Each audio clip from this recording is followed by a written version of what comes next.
Welcome back to History Unveiled. I'm Alex. And I'm Jordan.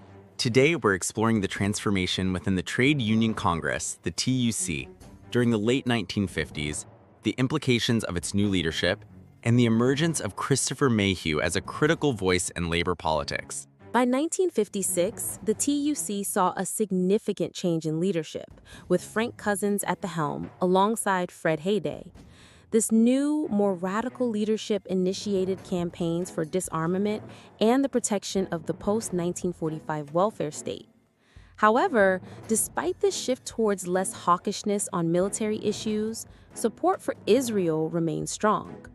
What does this contradiction reveal about the complexities of political alliances? It illustrates how political ideologies can be multifaceted.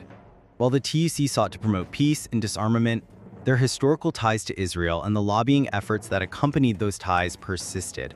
The invitation for TUC leaders to visit Israel was a strategic move to reinforce loyalty, highlighting how diplomacy often operates through personal connections. The British ambassador to Israel noted that the TUC leaders left him with no doubt about their support for Israel, leading to Sir John Moberly to describe them as well and truly brainwashed.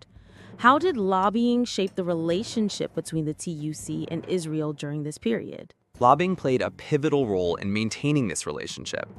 The TUC's visits to Israel were not merely ceremonial.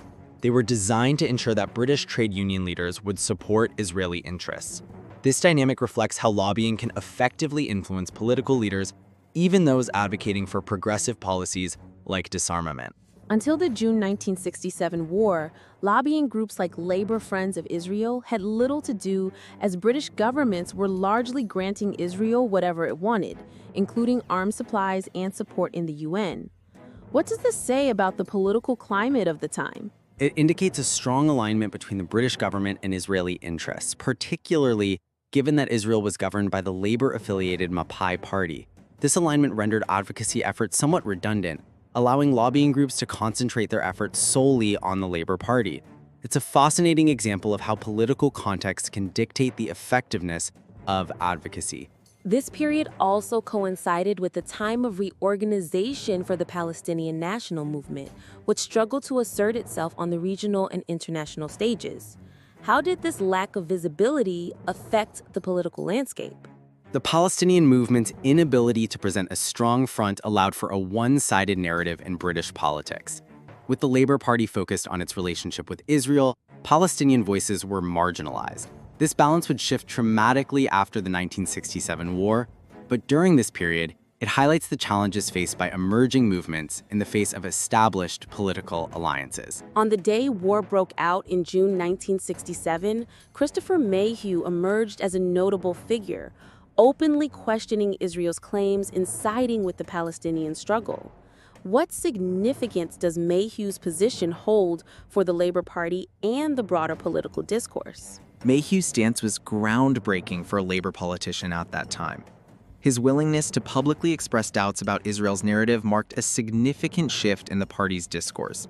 It opened the door for other politicians to voice similar concerns and began to lay the groundwork for a more nuanced discussion about the Israeli-Palestinian conflict within British politics. Today we've examined the dynamics within the TUC, the influence of lobbying on political relationships, and the emergence of dissenting voices like Christopher Mayhew. What can we learn from this historical moment about the importance of diverse perspectives in political discussions? It's essential to recognize that political narratives are often shaped by dominant voices. Encouraging a range of perspectives can lead to a more comprehensive understanding of complex issues.